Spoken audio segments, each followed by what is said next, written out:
take him to the bathroom first. Come on.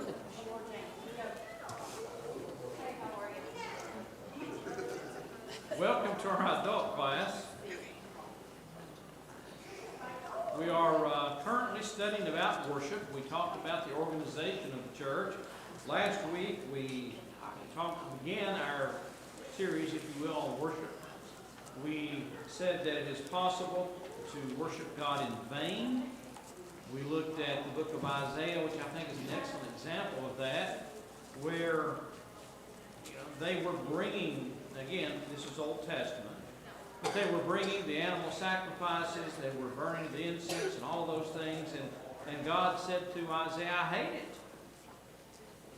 And it wasn't that he hated worship, but he hated the fact that they were not living the life that they should. And we made the application that even today, I can walk through those doors 3 times a week, Sunday morning, Sunday night, Wednesday night, whatever, but yet God not be pleased with me or my worship if my life is not right.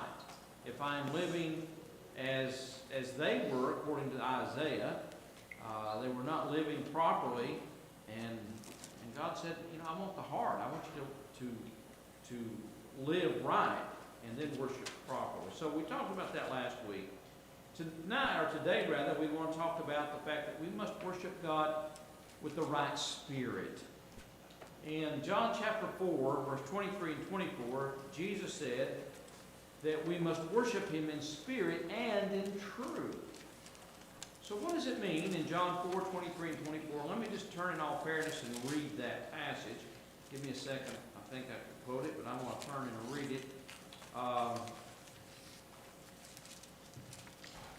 But the hour cometh, John 4, 23, but the hour cometh, and now is, when the true worshiper shall worship the Father in spirit and in truth. For the Father seeketh such to worship Him. God is a spirit. They that worship Him must worship Him in spirit and in truth. All right, if you noticed here in the context, the word spirit, at least in the King James Version, is not capitalized. You must worship Him in spirit. What does it mean to worship God in spirit? From the heart. Yes, it does mean that. It has to do with my attitude as I worship. We've all seen this, I'm sure, but sometimes when the fellows who are waiting on the tables, we say, of course, we partake of the fruit of the bread, the fruit of the vine, but when it comes time to give, very often, and I think it's a good thing, parents will give their child maybe 50 cents or $1 or whatever to put in the plate as it is passed. But the fellows have seen it before, I'm sure, those of you who wait on the table. When it comes to that child, sometimes the child just lays it in there. And other times that child's only, gripping those 2 quarters in that fist, and the mama is trying to, let go of that money. Well, that's a child. It's humorous. I don't think that's an offense to God at all. It's a child. But can adults be very similar in the way they give? Is that worshiping God with the right spirit? No, it's not. It's not just in our giving. What about, excuse me, anyway, allergy or something, but what about in singing? Ted led us just a moment ago on 2 beautiful songs with such zeal. Can I go through that in the words, hallelujah? Can I do that with not having my heart involved in it? Yes. Sure I can. Gary led us in a very beautiful prayer. I hope you listened to that prayer. But if I'm thinking about what I'm going to eat for lunch, or I'm thinking about work Monday, or I'm thinking about a football game or baseball game or race or whatever while he's leading that prayer, am I worshiping in spirit? No. So I think Michael summed it up best when he said we've got to do it with the heart. We assemble here for a purpose, and that purpose is to worship our God, which includes, we're going to see in the weeks following, several different things that we are commanded to do. But I need to have my heart into it. David said, he said, I was glad when they said, let us go into the house of the Lord. Things just pop in my mind, but I remember Clayton Winters telling the story. He was holding a gospel meeting at some country congregation, and he said all the men, it was during the summer, of course, a lot of the men were standing around the back, outside the front doors, talking and so on. And, one of them, he said he got out his pocket watch or whatever, and he looked at it, and he put it up, he rolled that wad of tobacco out of his jaw, pitched it aside, and said, boys, let's go get it over with. Well, that's the way some people view it. It's it ought not be that as we worship God in spirit. All right, let's turn, if you will, to the book of Luke, chapter 18, and I think we have an example, a bad example, if you will, of how someone viewed with himself in worship. Luke 18. Many of you will remember this as we begin to read it. It is the example of the Pharisee and the publican going up into the temple to pray. Or going up to pray, I could say. I'll give you a second to turn there, but Luke chapter 18, we'll start at verse 10. Two men, this is Jesus telling the story here, the account. Two men went up into the temple to pray. The one a Pharisee and the other a publican. All right, very briefly, what's a Pharisee? Who are the Pharisees? What do we know about them? Anything? One of the religious leaders of the Jews. Religious leader of the Jews? Mary, you said? Well, okay. They prided themselves. They took pride in the fact that they honored the law. Okay? They built hedges around the law and tried to enforce things that were supposed to protect people from actually breaking the law. And in that very vein, Jesus says, you strain at a gnat, swallow a camel. Now, what do you mean by that? You're worried about the wrong things. All right, that's one of the aspects of it, Tom. You're right. You're worried about the wrong things. Yeah, they would, to go to, and Jesus even tells us this in Matthew 23, but in spices, they were to give 10%. But I'm told, they would not come to your house and eat if you were a common person, because, ladies, if you put salt in your food, they couldn't know for sure whether or not you had tithed 10% of that salt, whether you give a tenth of that to God. I mean, it was just, they had stretched it to the point it was ridiculous. They were straining that, swallowing a camel. They were taking advantage of widows. They were doing so many things that were just wrong. All right, so the Pharisee and a publican. Now, what do we know about a publican? Tax collector. And often known for being dishonest. And who were they working for? And all that's true. Rome and themselves. Yeah, that's true. So again, the common person viewed him very much as a traitor. You're working for the enemy. You're working for Rome. And as Ted said, they had a reputation of being dishonest. That they would come and say, Larry Whitehead, you owe, I'll make this $50 in taxes today. And really all Larry owed was $25. They may take the other $25 and slip in their pocket. So in truth, they had a bad reputation. So those were the two examples, two extremes, if you will. The Pharisee, who truly thought he was better than everyone else. The publican, who people generally thought of as not being a very honest person. All right. So Jesus says those two men go up in the temple to pray. Verse 11. The Pharisee stood and prayed thus with himself. God, I thank thee that I am not as other men are, extortioners, unjust, adulterers, or even as this publican. I fast twice to the week. I give tithes of all that I possess. Now, stop for a moment. What's the attitude of the Pharisee? Look how great I am. He was bragging on himself. I mean, all of your comments are accurate. Look how great I am. Look at everything that I'm doing. God, you're lucky to have me. But it's like he he didn't think he seen. That's very true. It's an attitude of arrogance. Here's an example of a man who came to worship, but he didn't have the right attitude. Again, I'll read it just for the emphasis' sake. I thank thee that I'm not as other men are. Extortioners, unjust, adulterers, or like this publican. What do I do? God, you're lucky to have me. I fast twice in a week. I give tithes of all that I possess.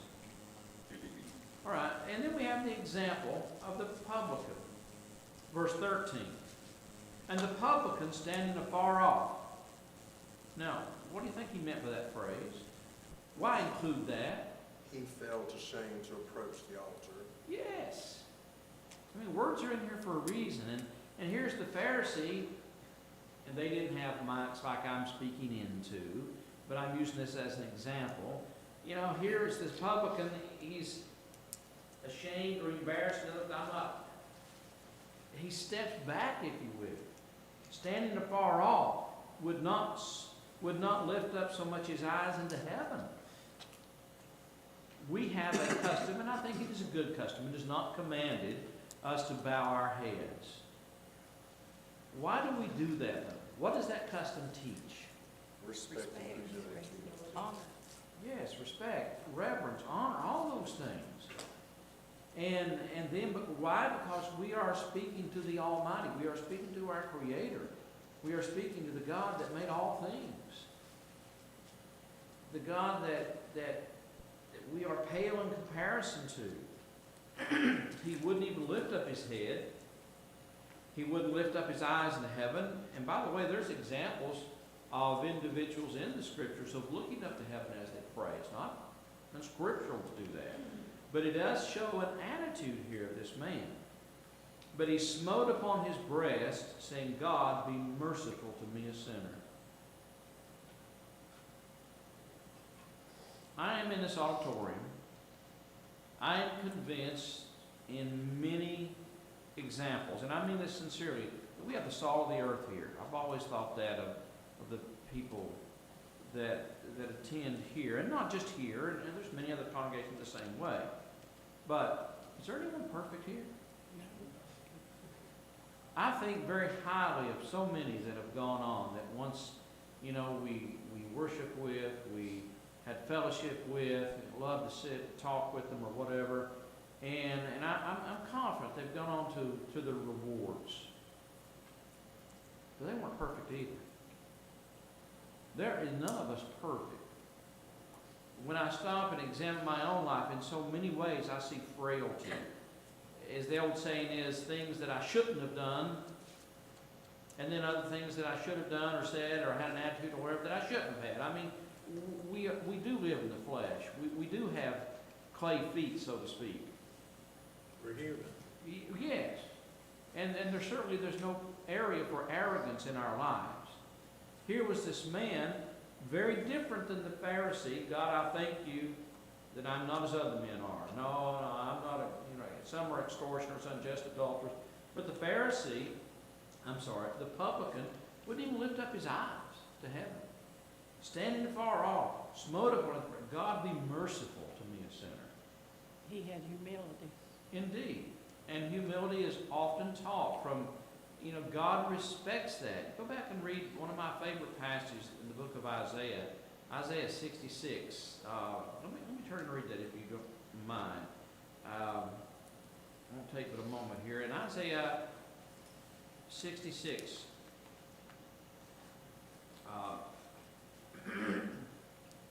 thus saith the Lord, the heaven is my throne, the earth is my footstool. Where is the house that ye build unto me? Where is the place of my rest? For all those things hath mine hand made, and all those things have been, saith the Lord. But here's the last part. But to this man will I look, even to him that is poor and of a contrite spirit, and trembleth at my word. Oh God, surely you're going to give attention to kings and presidents and princes and all those. No. You're going to give attention to again, Old Testament, to the priest. Not necessarily. Surely it's going to be preachers today. No. Who gets my attention? Who gets my ear, so to speak? I'm illustrating this. Who does God give attention to? He says this, to him that is poor and of a contrite spirit and trembleth at my word. When he's talking about poor, not necessarily, I only have 25 cents. No, what's the poor he's talking about there? The poor of spirit. Yes, he's talking about like that publican. Yeah, it's not to this person, even to him, but to this man will I look, even to him that is poor and of contrite spirit. Poor and contrite spirit often go together, and I mean this sincerely. Often people who are in poverty aren't lifted up with pride and arrogance, okay? So sometimes those two are connected, but I just think that's the person that gets God's attention. What's it mean to be of a contrite spirit? That's what he says here, of a contrite spirit. A person that recognizes their own failings. Yeah, I'll read to you. Brown Drivers Briggs lexicon of the Old Testament says stricken. The word means smitten.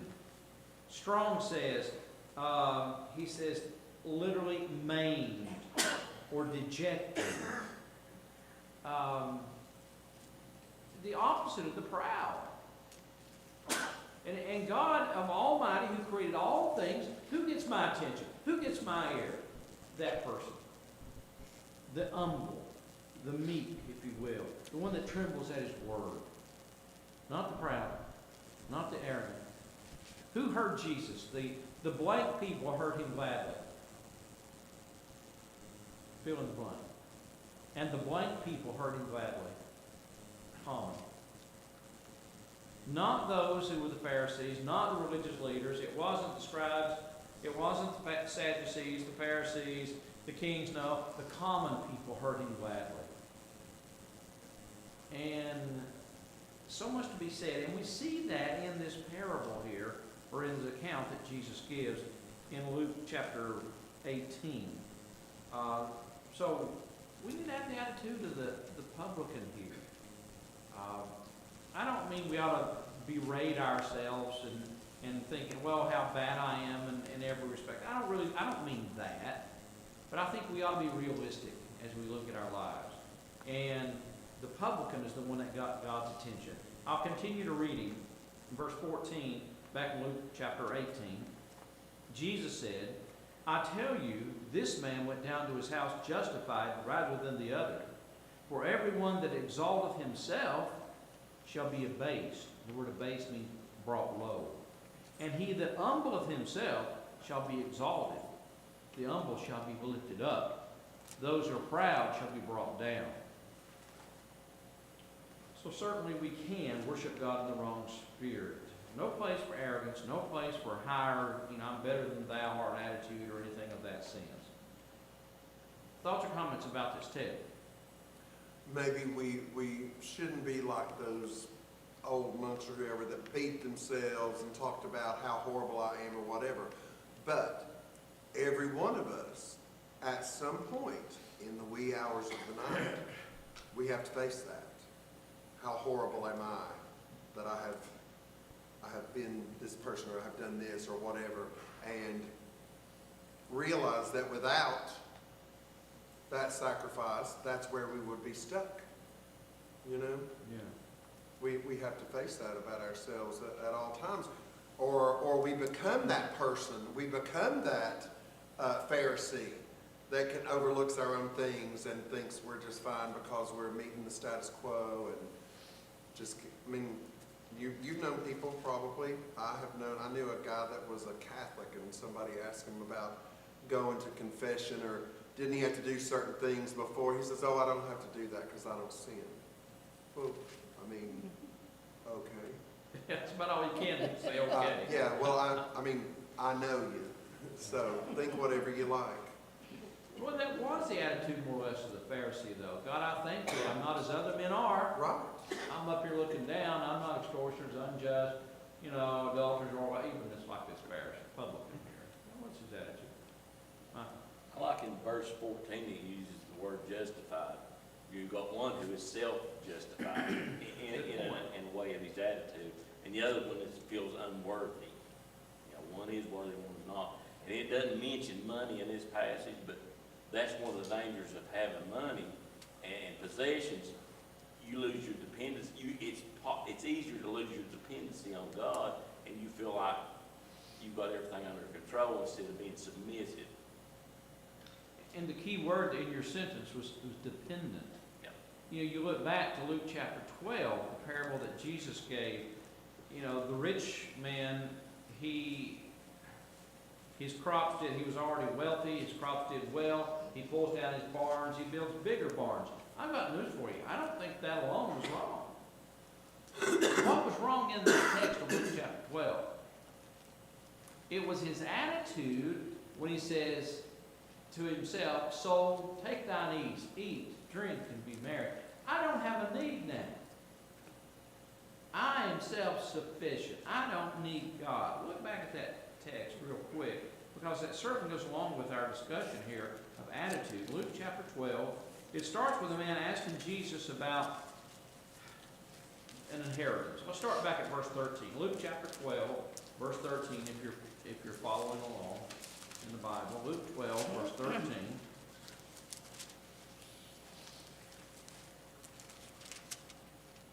And one of the company said unto him, Master, speak to my brother that he divide the inheritance with me. And he said unto him, Man, who made me a judge or divider over you? And he said unto them, Take heed and beware of covetousness. For a man's life consisteth not in the abundance of the things which he possesseth. Now, that's a sermon in and of itself.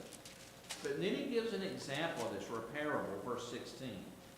And he spake a parable unto them, saying, The ground of a certain rich man brought forth plentifully. So he was already rich. His crops did extremely well. Verse 17. And he thought within himself, saying, What shall I do, because I have no room where to bestow my fruits? And he said, This will I do, I will pull down my barns and build greater, and there will I bestow all my fruits and my goods. Now, let me pause. Maybe I'm wrong in this. When I say, I don't know that building bigger barns and stuff was necessarily the wrong thing. If you're like me, and most of you in this audience are, you're getting up in years. When Connie and I got married, we didn't have, we kind of went through it mentally, and I won't go back and do all that together, but we didn't have anything. You know, we just like Michael and Don. I know Michael. We were just, those of you whom I know, you started off with nothing, literally. Later in life, and we've done this, I don't know, 15, 20 years ago, we built a 30 by 30 garage out from the house. Why did we build that 30 by 30 garage? Junk. Put my junk in, that's right. I got news for you. When we first got married, we didn't need a 30 by 30 garage. And when we built that, we'll say, it'll be plenty, but we'll never fill it. Now I need a bigger one. Okay. But were we sinning when we built that 30 by 30 garage to put, as Mary said, our junk in? No. You got your lawnmower, you got that. No, I don't think so. Now, if I had the attitude, like this man, well, I think that would have been sinful. But look at his attitude here, and I think it all has to do with attitude. And by the way, folks, many people in Scripture were wealthy, and I'm not there. No, trust me when I say that. I'm not there. There's people in this audience that have a great deal more than I will ever have. But my point, Joseph of Arimathea, who is he? You remember? The guy whose tomb Jesus was laid in. In Matthew 27, it says, a certain rich disciple named Joseph of Arimathea, he had a tomb hewn out of a rock for himself. And he gave it to Jesus to be buried. Well, it says a certain rich disciple. And so I don't think Joseph of Arimathea was, at least from that text, I don't gather he was sinful. But there have been many individuals who had great means, not necessarily sinful. But regardless, look at his attitude, though. in verse 19. Luke 12, verse 19. And I will say to my soul, soul, thou hast much goods, laid up for many years. Take thine ease, eat, drink, and be merry. Was he dependent upon God? Did he have any needs? His attitude was, I've arrived. I don't need God. I don't need man. I have taken care of all my needs. I need no one. And yet, verse 20 says, but God said unto him, thou fool, this night thy soul shall be required of thee. Then who shall those things be which thou hast provided? So is he that layeth up treasure for himself and is not rich toward God. So, the point. Attitude has so much to do with this. Did Joseph of Arimathea, was he required to give up his own tomb? No. I'm certain, let me rephrase that. I doubt he did made his own tomb with his own hands. He probably hired it done. Don't know that. But I'm sure he wanted it nice. Yeah, no, here, you need it. No, give it to this man.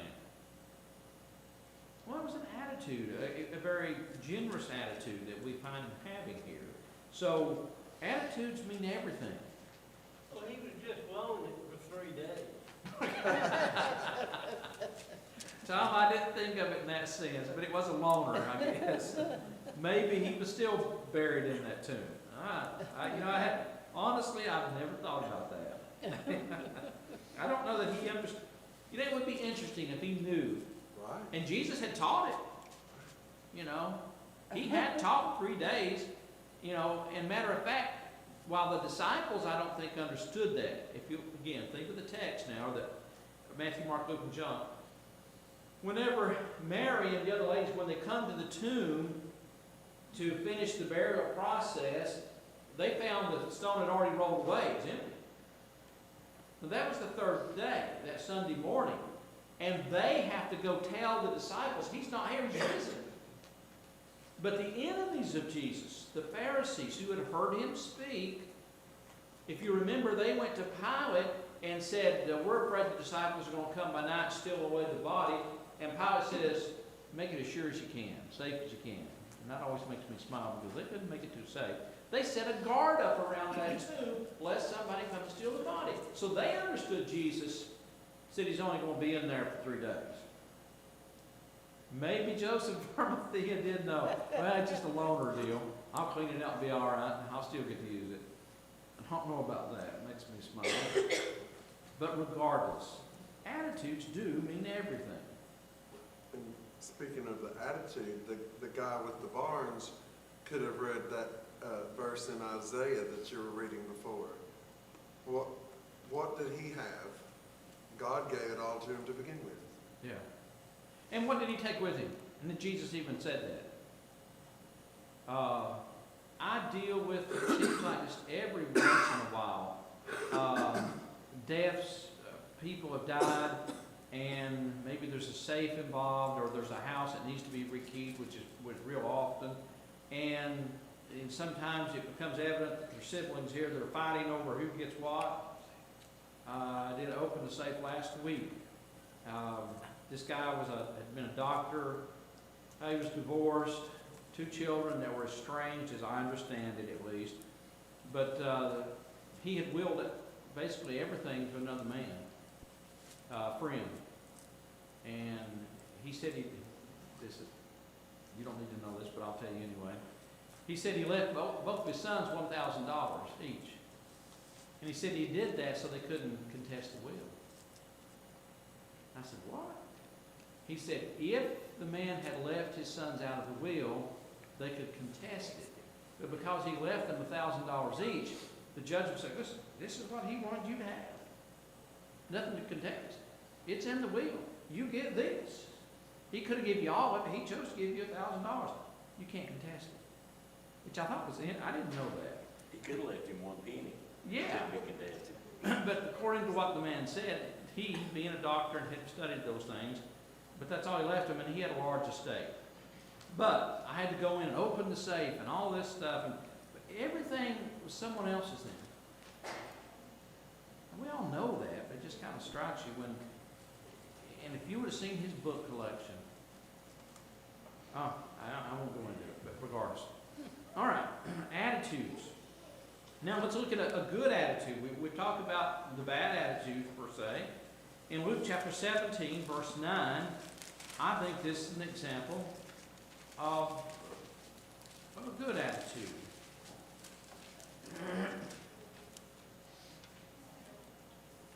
Luke 17, verse 9. Doth he think that servant because he did the thing, and maybe I need to go back and get a little context. Let's start back at verse 7. I think you'll understand it better with a little more context. Luke 17, verse 7. But which of you, having a servant, plowing or feeding cattle, will say unto him by and by, when he is come from the field, Go and sit down to meat? And will not rather say unto him, Make ready wherewith I may sup, and gird thyself, and serve me, till I have eaten and drunken, and afterward thou shalt eat and drink? Verse 9.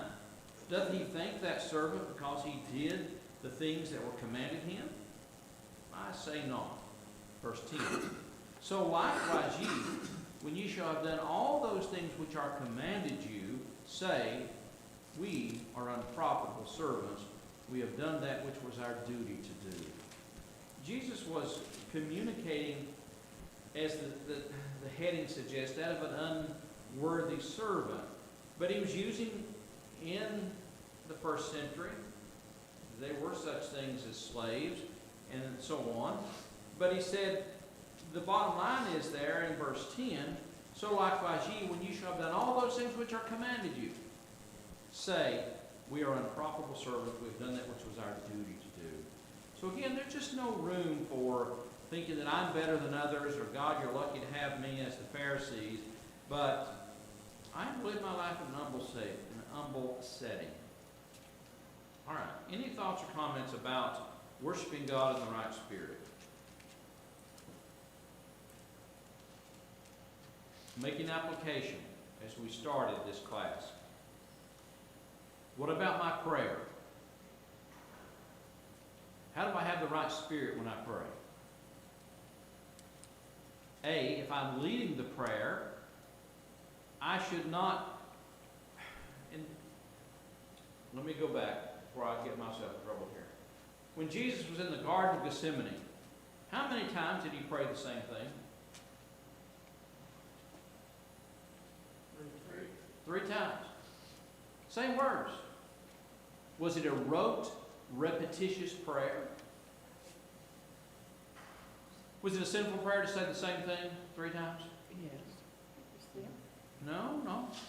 Again, go back. In Matthew's account there in the Sermon on the Mount, Jesus talked about having a rote prayer. In other words, I'm saying something. I'm chanting the same words over and over and over. I'm not thinking about really what I'm saying. I get up and I say the same words every time. Well, that can be a rote, repetitious prayer.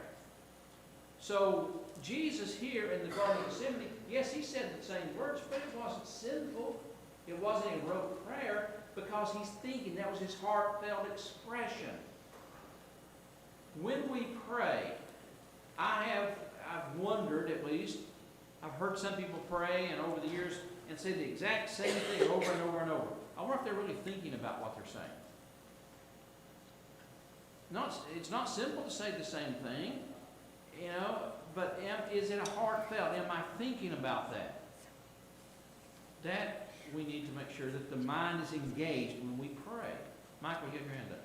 Jesus, he prayed his heart's desire, and that desire didn't change. That's right. And it's like you say, you can say the same things, but your mind has to be focused on what you're doing.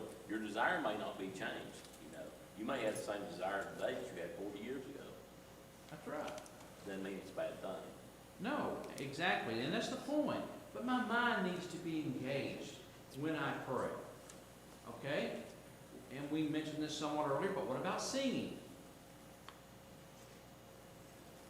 Have you ever been to High Rock and you heard the teenagers sing? Oh, it is beautiful. And not that we're there to be entertained, but it is beautiful. Why is their singing different than what we might have. Same amount of people here, I'm saying, than what might be at a, at the chapel period at High Rock. But why is the singing so different? Their enthusiasm. And they're young, a lot of them are young. Well, youth may have something to do with that cat idea.